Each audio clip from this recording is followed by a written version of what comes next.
Karlita is our next speaker. We're going to learn so much from Karlita. So let me just pull you up here, Karlita. No, put your head back up, Karlita. I didn't get you yet. I'm not fast enough on the draw. Okay. There we go. There you are. Oh, let me turn my phone off before that goes crazy. You know how these Yeah, things. it's definitely going to go off on you for sure. Yeah. Hey, I recognize some folks in here from my community. Hi, Rebecca. Hi, Carrie. Beautiful. Other Beautiful. people I might not necessarily recognize your Zoom name, but it's good to see you here. Yeah, you And don't always recognize the Zoom names. yeah. Beautiful. Yeah, you've got a tribe of people that follow you, Karlita, because you're amazing. That's why. Thank you. Thank you. I love it. I love getting to do what I do. Yeah, absolutely. So Karlita is a colleague of mine, but she is a friend of mine. I love Karlita. She's one of my favorites. I just think, and you'll see, and if you know her already and you followed her here, great. And if you've never met her before, you're going to see this amazing energy from her, and you're going to understand why she's one of my favorites. So let me tell you a little bit about Karlita. Karlita is a self-love coach supporting women leaders to create grounded, joyful, emotionally healthy relationships with themselves. She still works as a licensed nurse practitioner, and Karlita is concerned 100% with what works to create real 3D change. She's deeply spiritual and intuitive by nature, and she applies the most practical uses of astrology, Akashic records, and energy healing for divinely accelerated progress in the coaching container. Well, thank you so much for being here. Thank you for the invite, Gina. You know, I had to scramble to make it work, but I was like, but I wanna, like, I don't miss an opportunity to connect with you. We connected, I guess it was it a year or two ago now? I don't remember.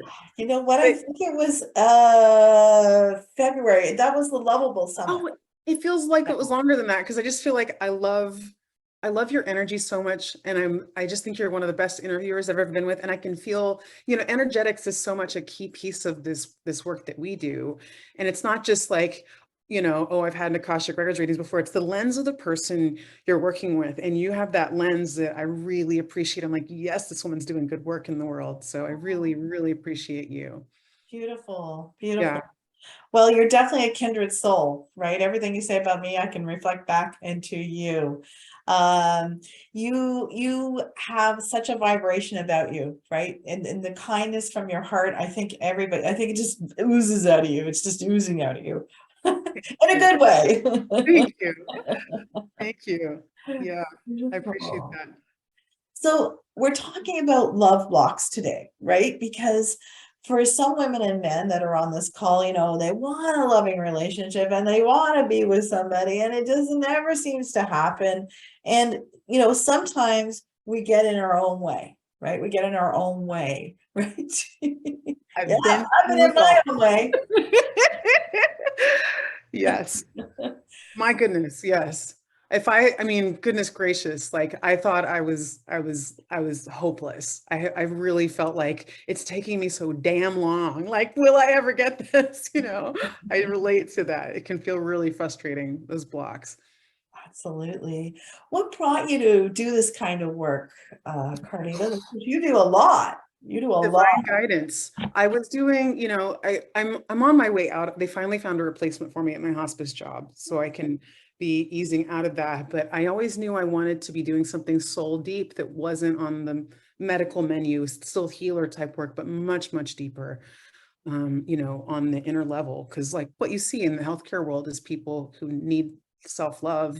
We're not going to fix it with medications and stuff. So Mhm. but I didn't think that the love thing was for me because I thought, well, I've got to have my shit together. And I certainly didn't feel like I had.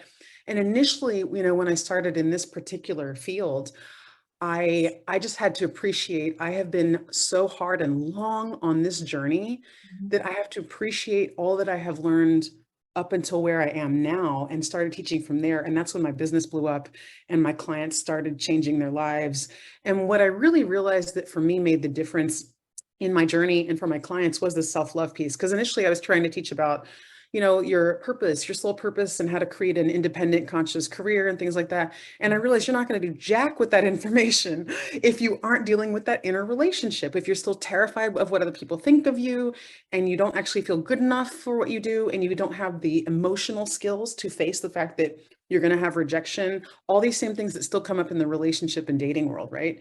Mhm. And so I started focusing on that. And I was just like, well, I know I can help people with this self-love piece. And then what's continued to blossom in my own life through getting to interview amazing people and having these amazing, relationships of colleagues in my life and just continuing to grow is I've actually arrived at this place where it's so amazing. I knew I'd hit that sweet spot. You know how people kind of get this sweet spot where they're just completely happy and in this confident surrender, like, A, this is happening for me. I'm not ruled by this self-doubt, this unworthiness, this sort of stuff anymore. I know I'm good enough for love and I know it's for me.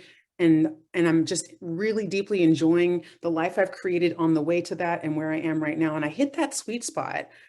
And that was amazing to arrive at that, but then the manifestation started happening. And these days I'm like texting, like, my Alana Mackenzie Page is another love coach, and she's a very dear friend of mine. We hang out all the time. And I'm always texting her these days because I've learned a lot from her about the masculine feminine stuff, which I used to feel like, oh God, you're trying to tell me to be someone I'm not. You've got to be kidding me. Yeah. As a woman with a lot of masculine energy, I learned so much from Alana. And these days I'm texting her, I'm like, is this real? Like, what is happening in my world? It's just like things that are completely mind-blowing to my prior experiences. It's like I really am in a different stratum of reality. But the foundation for that, in my experience and what I see with clients, of course, is creating that inner relationship. So we can talk more about like what that actually means if you want. Yeah, But I would love to know what that means. I'm sure the people listening would like to know, what does it really mean? I like to think that this is always giving a new spin on it for my people who've heard variations on this before. But one key piece, so self-love is such a popular topic these days, right? It's all over Instagram and this sort of stuff. And one thing that I see very frequently is people mistake self-care for self-love. Yeah. It's not a bubble bath, it's an inner thing. And also, really importantly, it's not a once and done thing. When I hear people declare, like on a conscious level, oh, I've done that already, I love myself, it flags a possibility that there's a blind spot there. Mm. Because our results are always a reflection of what's really going on the subconscious level. Super frustrating, I get that. Mm. But the truth is that if we're not either happily partnered or truly in a happy, doubt-free, confident surrender on the way to love, then Mm. there's something about that inner relationship that still wants some attention. Totally doable, but that's a really important piece about it. Yeah.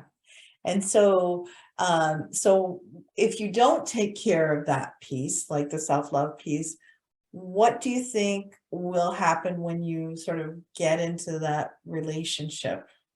That's the other thing, and I'll give an example.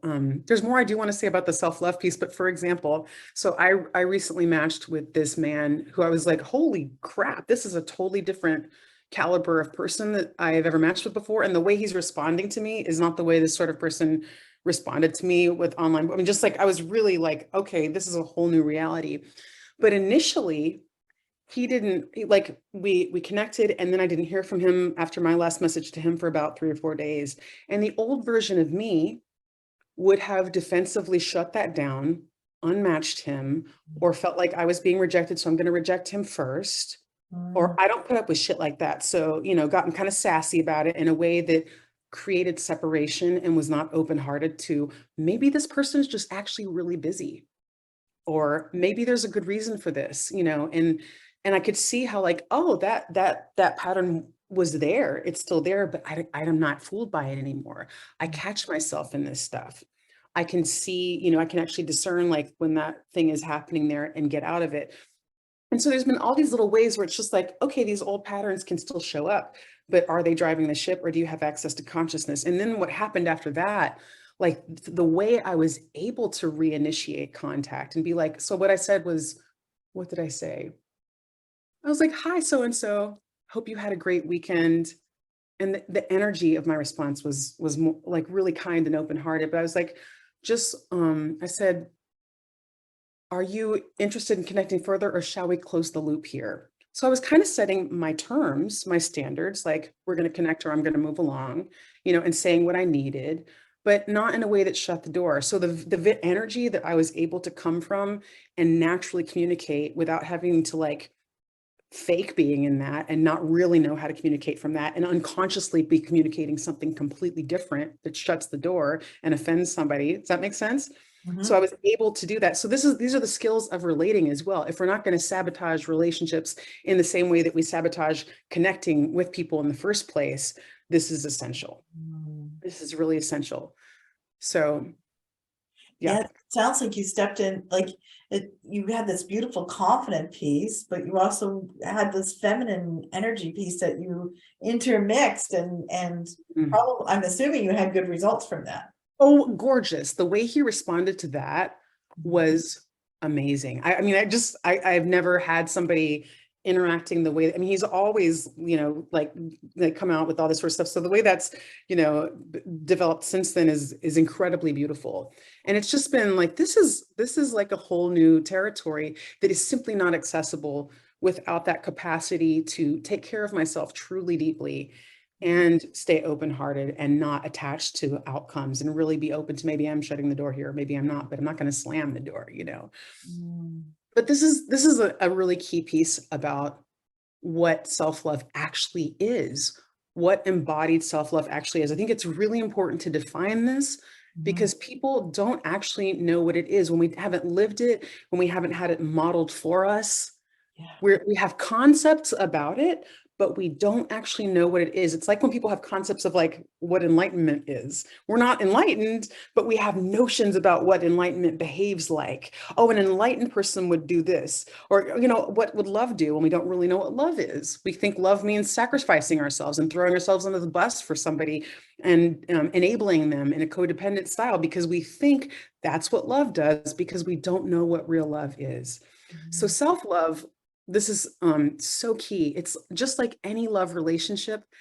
It is a relationship with ourselves. It's dynamic. It's ever deepening. It's not just, oh, I checked that box. It's about how am I able to show up with myself day to day, moment to moment, thought by thought, feeling by feeling, like unconditionally present to myself, accepting of myself, able to encourage myself while still able to be with my pain and my shadows, Mhm. to be able to relate and dialogue with all parts of ourselves rather than, running off to various distractions, addictions, or even other relationships like friends or family to make us feel better, quote, feel better, while that deeper pain gets ignored or we just don't actually know how to handle it. Mhm. So learning all of those skills, which is the heart and the foundation of what I am here to teach, I feel, learning all those skills, we become able to get beneath the subconscious programs and the blocks and handle them directly.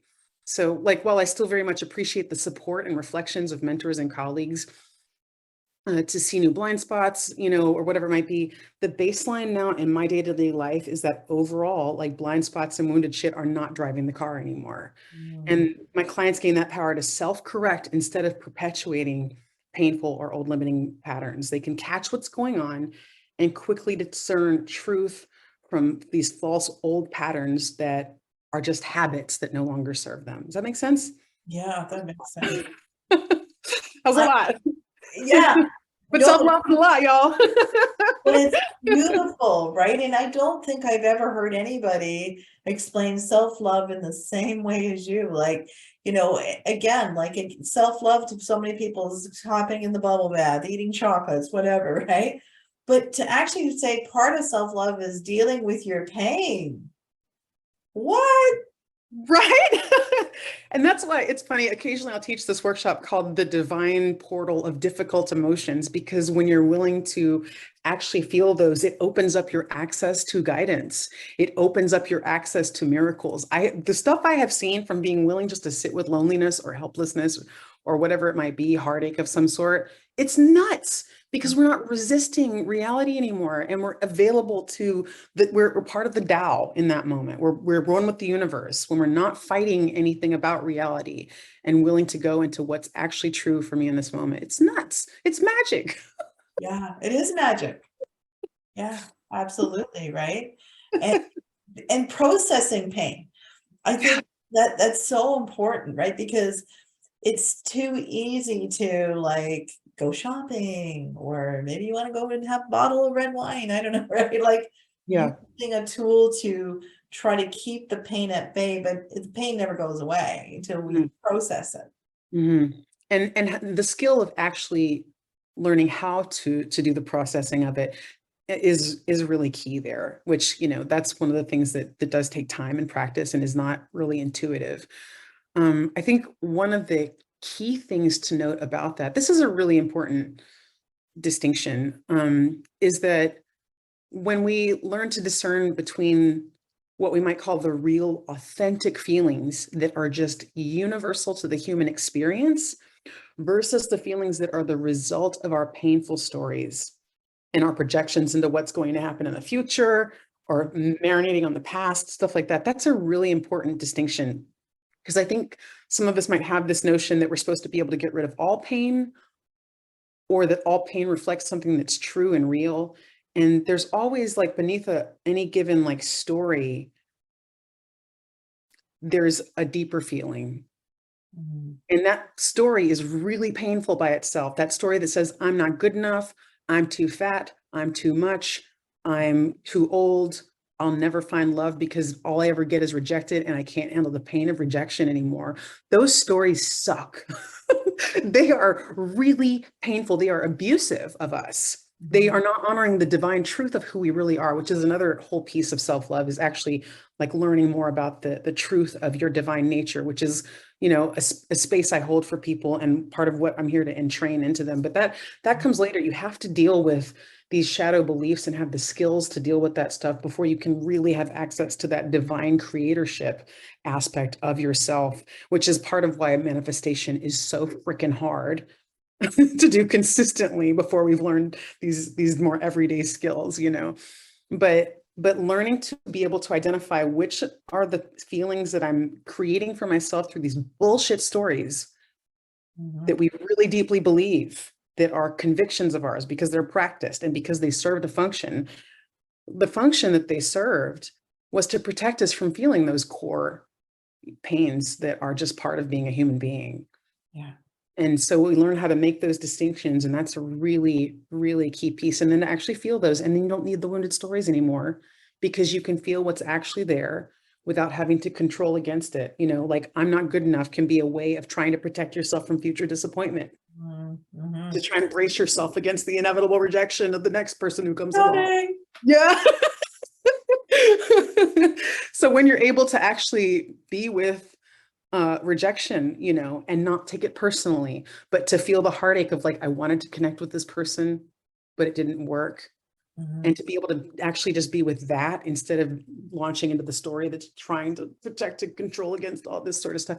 Those feelings actually hurt a lot less than the lies that we believe. Yeah. The not good enough is so freaking painful. I have wanted in moments of my life to just not be alive anymore. I was so sick of it. Mhm. So sick of it. It hurts so much. But just to be able to go into like, oh, I'm actually just helpless over everything other people think, feel, say, and do. And I'm going to be with the fact that I'm not in control instead of thinking I need to change to control that. I need to be better to control that. I should like the reason I'm being, the reason I'm having this experience with another person is because I'm, 20 pounds overweight or whatever it might be. Mm. Oof, that stuff is hard. And actually just being with, oh, this person isn't into me. I have no control over what they think or feel or say. Must not be my partner. But right now I'm feeling some heartache over that. So much less painful than feeling not good enough. Yeah, So much less painful. absolutely. Yeah. You use the word control, and it's fascinating because I think a lot of times we don't think we're being controlling, right? Oh, no. This is very often a revelation. I love watching the light bulbs go off with my clients because it's not like a shame yourself because you were trying to control thing. It's just when you were 2 years old and someone couldn't love you because none of us had true love modeled for us in a fully healthy way, you were experiencing something where it was overwhelming and you needed to come up with a way to be able to survive that emotionally. Yeah. And that's the function that those stories served. Well, at least if I know that it's because I need to do better and I need to be better, then there's hope of doing better and being better. And Mm. then I can control it and then I won't have to feel this thing. But we're adults now and we don't have to be in the grip of of those things. So it's not a shameful thing that we are trying to avoid or control against these experiences. It's just unconscious. It's part of what you get to love yourself through. Yeah. So how does one sort of not let the wounded patterns control us or lead us, or how do we stop that? One key to first, it's just recognition, being able to clearly identify this is a story Mhm. versus this is a true feeling. So one thing that there's some key distinctions about this is an authentic feeling of just like, I'm lonely right now. Yeah. Lonely has no story to it, actually. Lonely is just like, I would love to be connecting with someone right now, and there's nobody available to connect with, or this person is ignoring me and I'm not able to connect with them. Like, it's not, I'm not good enough.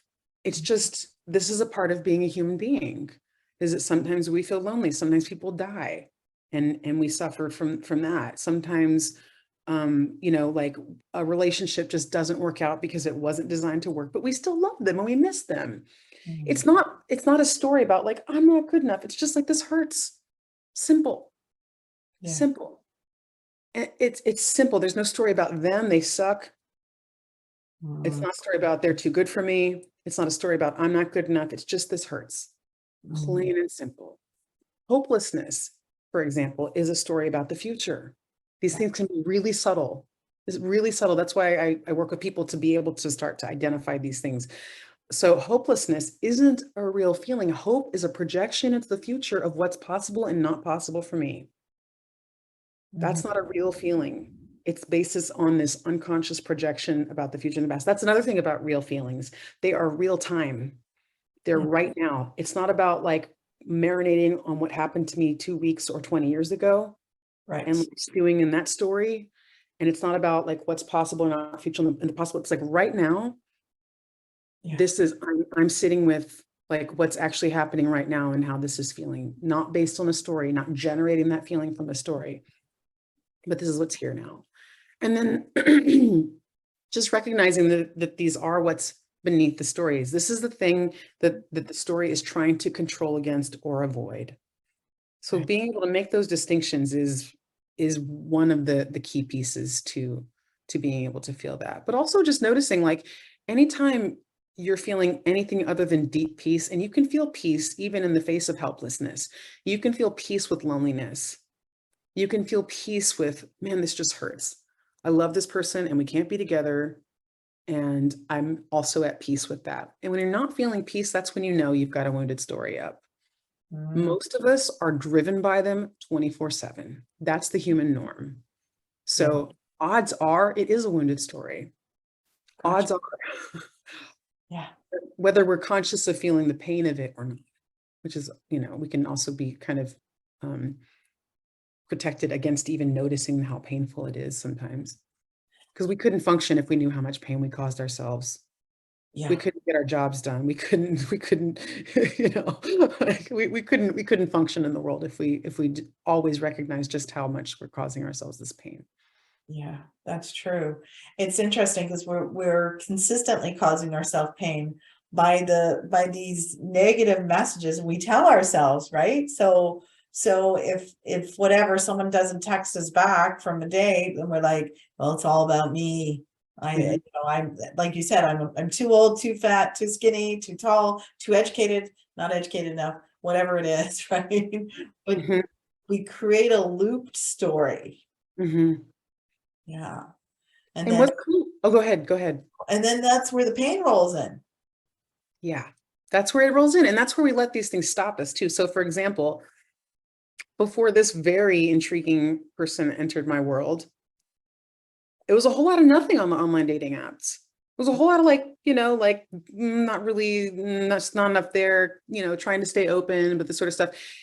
If I didn't have the skills I have, I would have stayed in like dating is just triggering, can't do that, can't go there. This all means that I'm not worthy. Used to do that.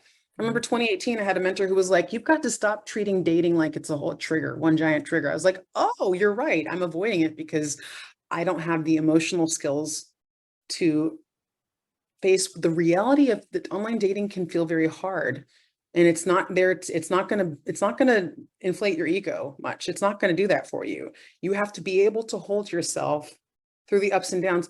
Thank God I learned how to do that, Gina. One of my best friends in the world is a man I met on OkCupid a few years ago. Mm. I have this is another cool result of self-love is like your standards raise, you don't have time for shit from bad friendships. These things just roll out of your life, or you learn to create healthy boundaries and the whole world gets elevated. This is really not just about love. This elevates your entire life and you're in every dimension of life because you are the being at the center of it all. So even the love, the desire for love is what leads us into this journey. Mhm.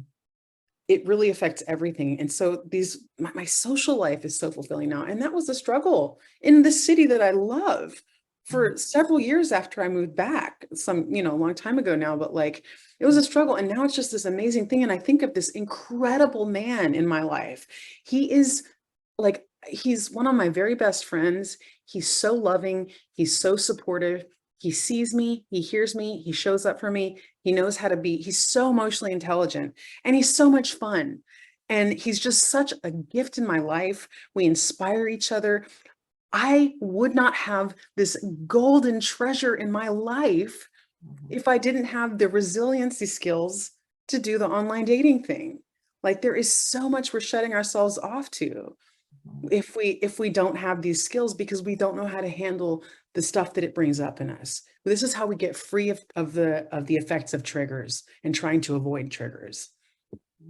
Yeah, because it doesn't actually work, right? If we try to Right. avoid our triggers, sooner or later, you're triggered anyway, so. And it'll happen in a relationship too, like you were mentioning earlier, like if we don't learn these skills now, I have one mentor, she's so beloved to me. And she was like, somehow I wound up in this wonderful relationship before dealing with my avoidance stuff, but then it almost broke our marriage. And for years it was really intense, like it's gonna hit you. like, like, it's gonna come up and it has to be dealt with. And so you might as well start making a happy life for yourself right now because you can't control when that person comes in. There are matters of like divine timing and stuff. And to be in surrender to like it could happen tomorrow, it can happen in 5 minutes, it could happen in a decade. I don't know.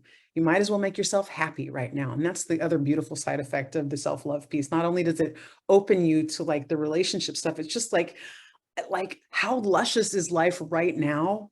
Pretty damn luscious and always getting better. It's crazy how good it is. My clients tell me at the end of, the first like 9, 10 months of journey, they're like, this partner, when they have wound up with a partner during that process, they're like, this is the cherry on top. This is really nice that I have him, but my happiness is not hitched to him anymore. I'm not, they really like who they're being. They trust themselves in the relationship and thus they get to create this beautiful connection. But it's not dependent on this circumstance that anything in life could take away. Whether Right. that person turns out not to be available for the commitment after all, or something happens to them, God forbid, whatever it might be. Like anytime we externalize our locus of control when it comes to our own happiness, not a good place to be. Mhm. Not fun. Absolutely. I just love the part that you said that as your self-love goes up, so does your bar. That excited me. Yeah. And to be able to let other people have their feelings about you. People, I mean, I've experienced this. Envy has been a theme in my field in the last year. I didn't get this, but now I see it. I'm like, there are women and people I dated, women who I thought were friends, men Mhm. that I dated, they had envy. Like they were threatened by like what I have created in my life. You're gonna have that. There's that whole thing that I think the Aussies call tall poppy syndrome happens, and you're able to let that happen. You're able to let, I mean, this growing a business, like you have to put yourself out there and like be visible and let people think what they're going to think. Like I have random people in my world that have unfriended me on Facebook. I don't really know why, but I assume that something about my evolution last few years, and I can let that be, and I don't take it personally. And I'm really unhooked from having everybody like me, which a lot of us, especially heart-centered people, just really, really want everybody to be happy around us and to love us because we don't know how to do it yet for ourselves. So Yeah. that's another aspect of the skills of emotional resilience and really being centered within and able to provide all that we need and then meet other people from this overflow of love. Mhm. That's lusciousness. Yeah, beautiful. I love that analogy, like that as you grow in self-love, you're gonna people are gonna be left behind. Like people are gonna be left in the midst, and that's okay, right? That's okay. Ellie says, funny how young people tell old people age doesn't matter. I'm not that young. But Well, I'm young in my mind, so that's all that counts. well, here's the thing about that, like other people being left behind piece is there's also like, this is when we're talking about healing codependency stuff. We stop. This Yeah, is another skill of it. There's so many dimensions to what it means to be self-loving and to learn what love really is we stop feeling responsible for other people's journeys and feeling, oh, I need to make them feel okay. How often do you really love the feeling of pity, right? Nobody loves being pitied. It's gross. It's disgusting. And yet we do it to other people all the time. Oh, I'm so worried for her. She might feel bad. And like, oh, like people are who we want so much to see them happy, but to feel pity for them or to feel like we needed to do something for them is actually disempowering yeah, and doesn't trust you're a divine being on your own unique journey. My God, my journey was so damn hard. So many people pitied me for being so, quote, alone, for so many years. I could tell in other people's projections, they were like, oh, your life must suck because you don't have anybody. And like, that's disgusting. I was like, damn, you don't even see me. Like, yeah, this is hard sometimes, but I'm on a valuable journey. And now here I am, 2022. And I'm like, I learned so much from my difficult journey that now I get to translate that into other people's lives and I get to live this like whole different level of what it even means to love, because I didn't quote get lucky in love earlier in life and not have to learn as much. Like it was gross though when people would see me as like, oh, poor sad little Karlita, she doesn't have anybody to love her. Maybe if she lost some weight. I know some people thought that too. Definitely. There's always people who are going to think poor you or whatever. And that's a lousy feeling. And it's not loving of other people to think that they need to thanks, boom, mic drop, whatever it was. I'm glad it landed with you, Amy. But it's like to think that other people need us to love them is to see them as less than the divine creators that they are. And this is the other, like I said, once we've dealt with all this emotional skill stuff and the pain and able to look at the stories, boom, that's when the fun shit happens because you really get to step into your divine creatorship and really get to manifest in a big way, which is where I'm living now. And that is yummy and fun. And it's just like wide open, whatever you got for me, baby Jesus. bring it Like, on. like this connection I'm in now, it's so wonderful to be in this space of like, yeah, I don't know what's going to happen and it's fine. My man is coming. Like, it's cool. This is just a super fun stepping stone on the way to whatever. And I can be in that. And, it's really cool when you get to step up into that power of your creatorship. And that's everybody around us, wherever they are on their journeys. Yeah. And our attempts to enable them and caretake them is actually holding them back. We're not helping them. We are supporting this vision of them as weak and needy. So letting other people have their feelings and their perceptions of us and their perceptions of themselves and not needing to control any of that also is a byproduct of really learning what love is and how to love ourselves and thereby everybody else. Yeah, and sort of adding to that, Carlita, it's when we're trying to make everybody else happy, there's a bit of a control vibe to that too, right? Well identified. Yeah. Yeah. And it's a way of not focusing on ourselves, Yeah, really. It's a yeah, way of ignoring something that's going on, which is like, why can't I be with like the fact that the world is a messy place in a lot of ways? yeah, And it's a way that we avoid ourselves and are not actually present to ourselves. I've loved I've realized in the last few years, I'm like, presence and self-love are almost like synonyms. Like I said, we're not pushing away reality. We're able to truly be present to ourselves. Presence is a form of love, to really be present with what is and to be present to ourselves instead of all this focusing out on how we need to fix everybody else. yeah. Everyone else, so I don't have to look in my own backyard. Do everybody else's gardening. Right? Yes. Yeah. And I Amazing. just want to say to everybody, like, this took hard work. It took hard work for me to get here. I watch my clients work really hard, but it doesn't have to take you a gazillion years like it took me. And it's, if it was possible for me, like this is in the field now. This is in the field of, we have access to learning these skills and to embodying self-love in a way that was never accessible to our parents and still is really cutting edge, still not anywhere close to the norm or understood at all in the culture. We're at the cutting edge here. But if I can get there, you can. It just takes being like, yes, God, whatever it takes. I'm committed to learning to love myself. And that opens up the doors of your entire life, love and everything else. Absolutely, right? Because love in the end of our lives, it's what we're gonna say to ourselves, on our deathbeds is, how much did I love? Right? Yeah. How much did I love, and how much more was I loved? Right? Yeah. Really, that's why I'm in this business, because love is everything. Yeah, I love that. I love that. That's funny. It's how I describe you. And like when I connect with people that I'm like, oh, that person gets it. That's a love coach who gets it. They're like in the background, whatever they're talking about or saying, like in the background, there's this awareness. Love is everything. I am here on a mission of love. I am here for love. Love is what I stand for. That is what it is. And that's so like you said it. I'm just like, yep, that's you, Gina. That's why I love you. Aw, I love you too. Oh, awesome. Carlita, so I just want to talk a little bit about the what you've put in the bundle. So this is the secret to transform your number one biggest obstacle to manifestation. It's a workshop, right? Yeah, it's this Sunday, actually. It's this Sunday at noon Pacific, 3 p.m. Eastern. And it's going to be tiny because we don't have a whole lot of registrants already.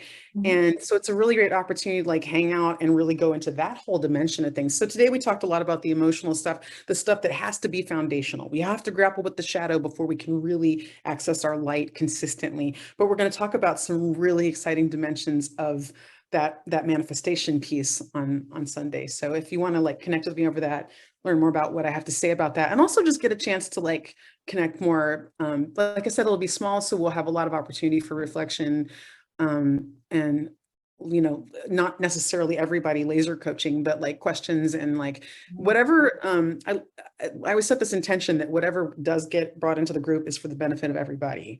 So yeah, I'm super excited about that. So that'll be fun. And everybody else who's attending had to pay for it. But if you're here, you're in on the secret. So Yeah, it's included in your bundle. So it's definitely like when I think of this bundle, everything you're getting it's insane, right? Everything that's available. So click the link if you want the bundle, and we'll get you hooked up with Carlita and get you in her class on Sunday, right? Sunday, did you say? Oh, Mhm. awesome.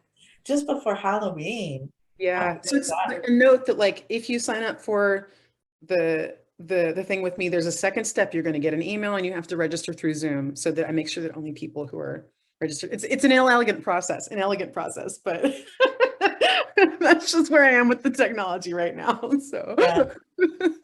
Tech stuff. So just as we're talking here with Carlita, if you have any questions that you wanted to pop in or any comments about what Carlita has said, you can drop it in the chat right now. And so while you're doing that, I just want to talk to Carlita a little bit more and say, hey, Carlita, like if you want to leave the audience with an overarching thought, or what would it be? Mm. Okay, so we're going to zoom out for this one, kind of beyond the territory we were talking about today, because this is like, it's really helpful to have your North Star. So that even if you're working with stuff down here right in this moment, your subconscious mind knows where you're going, and that is to eliminate doubt. When you catch yourself in doubt, when you catch yourself saying, is this for me? Is this possible for me? Don't entertain that shit. Don't indulge it. It's a lie. I'm telling you it's a lie. If you don't have faith that that's a lie, I have faith that it's a lie, and I'm here to stand for it as a reality that I've witnessed in my life and the life of everybody around me. Love is here for you. So do not indulge doubt. And when you catch yourself in a story of doubt, that is an opportunity for you to look at what is the real deeper feeling that story is trying to protect me from having to feel. That I can actually go and feel, but I just don't realize that doubt is trying to protect me from something. Very often it's protect me from disappointment.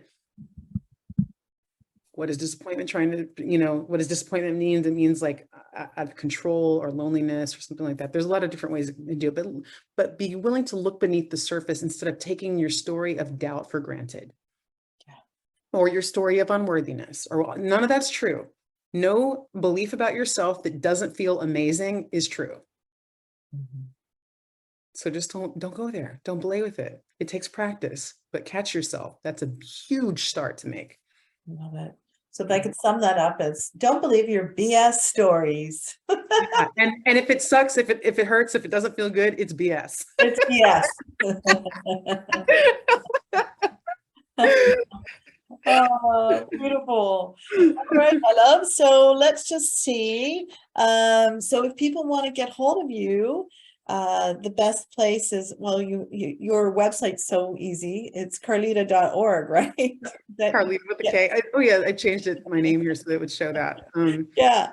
And Um, so at the bottom of my webpage, y'all forgive me, my website needs some updating. I'm gonna get around to it next year, but it's just not been necessary to do business until now. So like, it's fine. yeah, But if you sign up for the list at the bottom of the main page there, you'll get everything, that I do.